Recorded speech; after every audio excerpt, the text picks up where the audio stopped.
आज इस वीडियो में हम प्राकृत संख्या, पूर्ण संख्या, पूर्णांक संख्या, अभाज्य संख्या, सम संख्या, विषम संख्या और सह अभाज्य टॉपिक हैं, जिसको अगर हम अच्छे तरीके से समझ लेंगे, पढ़ लेंगे तो आगे प्रश्नावली 1.1 को पढ़ना बहुत ही आसान हो जाएगा।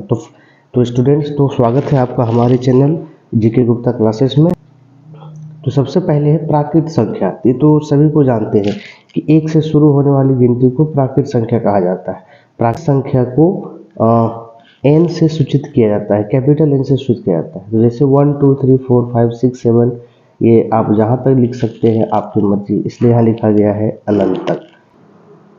पूर्ण संख्या, तो गिनती की संख्या में 0 को शामिल कर देने पर वह पूर्ण संख्या कहलाती है। जैसे हमारी जो गिनती की संख्या है 1 2 3 4 5 6 7 8 9 10 11 12 एंड दैट्स ऑल, उसमें अगर हम शून्य को शामिल कर देते हैं तो वो कहलाता है हमारा पूर्ण संख्या। पूर्ण संख्या को W से सूचित किया जाता है, कैपिटल W से। पूर्णांक संख्या, ये हमारे लिए बहुत ही इंपॉर्टेंट। संख्या मतलब प्लस वाली संख्या है, ऋणात्मक संख्या मतलब माइनस वाली संख्या है, तथा शून्य। तीन ही संख्या, धनात्मक संख्या, ऋणात्मक संख्या और शून्य को मिला करके पूर्णांक संख्या कहा जाता है। संग्रह का मतलब होता है सभी को मिला करके, सभी का कलेक्शन। तो धनात्मक संख्या, ऋणात्मक संख्या और शून्य को पूर्णांक संख्या कहा जाता है। पूर्णांक संख्या को Z से सूचित किया जाता है, बहुत ही इंपॉर्टेंट है स्टूडेंट्स, इसको ध्यान रखा जाना चाहिए। पूर्णांक संख्या को Z से सूचित किया जाता है। धनात्मक संख्या और ऋणात्मक संख्या क्या है? तो देखिए, जितनी भी जिस संख्याओं के पहले प्लस लगा हुआ होता है वो धनात्मक संख्या होता है, और जिस संख्या के पहले माइनस लगा हुआ होता है वो ऋणात्मक संख्या होता है। तो प्लस, जैसे कि यहाँ लिखा हुआ है +1, +56, +100, +35, ये सभी धनात्मक संख्याएं हैं और ये सभी संख्याएं पूर्णांक संख्याएं हैं। इसमें देखिए -1, -5, -20, -50, -42, -200, ये सभी संख्याएं ऋणात्मक संख्याएं, और जितनी भी ऋणात्मक संख्याएं हैं सारी संख्या पूर्णांक संख्या है। चलिए आगे बढ़ते हैं। सबसे पहला बात नोट में है कि रूट वाली संख्याएं पूर्णांक संख्याएं नहीं होती। हमने क्या बोला, परिभाषा में ये लिखा था कि पूर्णांक संख्याएं सिर्फ और सिर्फ धनात्मक संख्या मतलब प्लस वाली संख्याएं, माइनस वाली संख्याएं और शून्य, ये तीनों ही सिर्फ और सिर्फ पूर्णांक संख्या होती है। बाकी कोई भी ऐसी संख्या, हमारे मैथमेटिक्स में, हमारे गणित में बहुत सारी संख्याएं हैं, लेकिन सभी संख्याएं पूर्णांक संख्या नहीं है। सिर्फ धनात्मक संख्या, ऋणात्मक संख्या और शून्य ही ऐसी संख्या है जो पूर्णांक संख्या होती है। तो नोट में पहली बात लिखा हुआ है कि रूट वाली संख्या पूर्णांक नहीं होती। रूट के अंदर जितनी भी संख्याएं होती है वो पूर्णांक संख्या नहीं होती। लेकिन क्या आप बता सकते हैं कि √4 पूर्णांक संख्या है या नहीं? ये पूर्णांक संख्या है। क्यों? क्योंकि 4 का रूट निकालने पर कितना आता है? 2, और 2 एक धनात्मक संख्या है, और जितनी भी धनात्मक संख्याएं हैं सभी पूर्णांक संख्याएं हैं, इसलिए √4 हमारा पूर्णांक संख्या है। लेकिन यहाँ पे देखिए √2 का रूट नहीं निकलता है, इसलिए पूर्णांक संख्या नहीं है।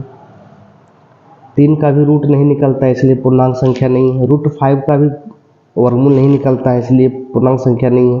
54 का भी रूट नहीं निकलता है, इसलिए पूर्णांक संख्या नहीं। लेकिन जिस संख्या का, कोई ऐसी संख्या जो रूट के अंदर हो और उसका रूट निकल जाए, उसका वर्गमूल निकल जाए, तो फिर वो पूर्णांक संख्या होती है। एक और एग्जांपल लेते हैं, जैसे √16।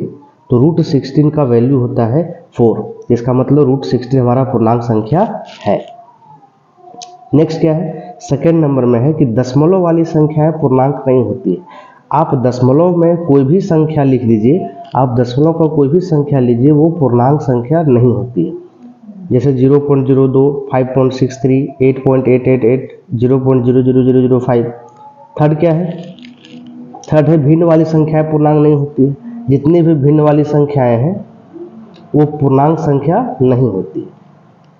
तो सिर्फ और सिर्फ धनात्मक संख्या, ऋणात्मक संख्या और शून्य ऐसी संख्या है जो पूर्णांक संख्या होती है, बाकी कोई भी संख्या पूर्णांक संख्या नहीं।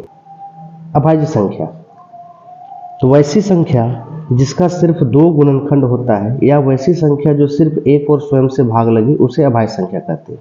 जैसे 2 किससे किससे भाग लगता है? 1 और 2 से। देखिए एक और स्वयं से भाग लग रहा है। 3 किससे भाग लग रहा है? 3 लग रहा है 1 और 3 से। 4 क्या 4 अभाज्य संख्या है?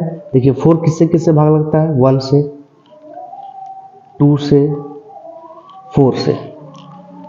यहाँ पे परिभाषा बोलता है कि वैसी संख्या जो सिर्फ 1 और स्वयं से भाग लगे। और यहाँ तो देखिए ये 1 और स्वयं 4 है, लेकिन 1 और स्वयं के अलावा 2 से भी डिवाइड हो रहा है।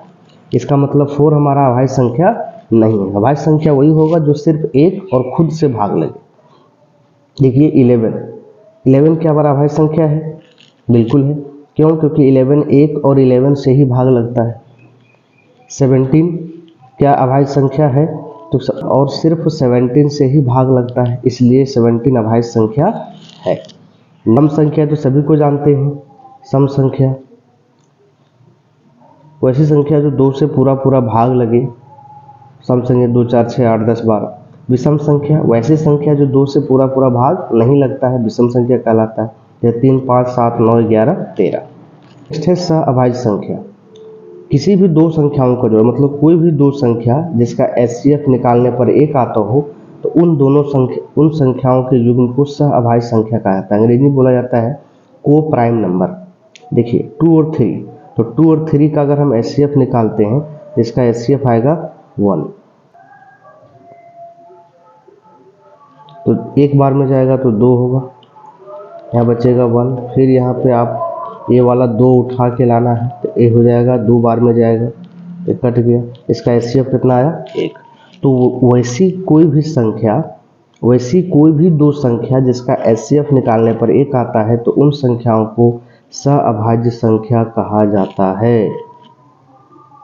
तो किसी भी दो संख्याओं के जोड़े का यदि एचसीएफ 1 आता है तो उन संख्याओं के युग्म को सह अभाज्य संख्या कहा जाता है। जैसे 2 3 का एचसीएफ निकालेंगे तो 1 आएगा, इसलिए 2 और 3 हमारा सह अभाज्य संख्या है। 3 5 का एचसीएफ 1 निकालेंगे तो उसका एचसीएफ 1 आता है, इसलिए ये सह अभाज्य संख्या है। 18 25 का एचसीएफ निकालते हैं तो 1 आता है, इसलिए यह एक सह अभाज्य संख्या है। इसमें थोड़ा सा कन्फ्यूजन होता है कि सह अभाज्य संख्या है इसलिए दोनों संख्या अभाज्य होना चाहिए। नहीं, ये दोनों अभाज्य नहीं होना चाहिए। आप कोई भी दो संख्या ले सकते हैं। यहाँ देखिए लिखा हुआ है किसी भी दो संख्याओं का जोड़ा। कोई जरूरी नहीं कि दोनों अभाज्य संख्या ही हो, उसमें एक अभाज्य भी हो सकता है, दूसरा भाज्य भी हो सकता है। अच्छा, भाज्य संख्या क्या है? तो जितनी भी अभाज्य संख्याएं हैं उसको छोड़ दीजिए, वो आपका भाज्य संख्या। जैसे देखिए 2 3 5 7 11 13 17 19, फिर आ जाएगा 23, फिर आ जाएगा 29, फिर आ जाएगा 31, फिर आ जाएगा 37। इस तरह से ये बढ़ते जाता है। तो इन सभी संख्याओं को छोड़ दीजिए, तो जो बचेगा क्या बचेगा? 4 6 8 10 12, ये सब जो संख्याएं ये भाज्य संख्याएं हैं। तो चलिए उम्मीद करते हैं कि इस वीडियो से आपको बहुत ही हेल्प मिला होगा। अगर आपको हमारा वीडियो अच्छा लगता है तो हमारे चैनल को सब्सक्राइब कीजिए। धन्यवाद।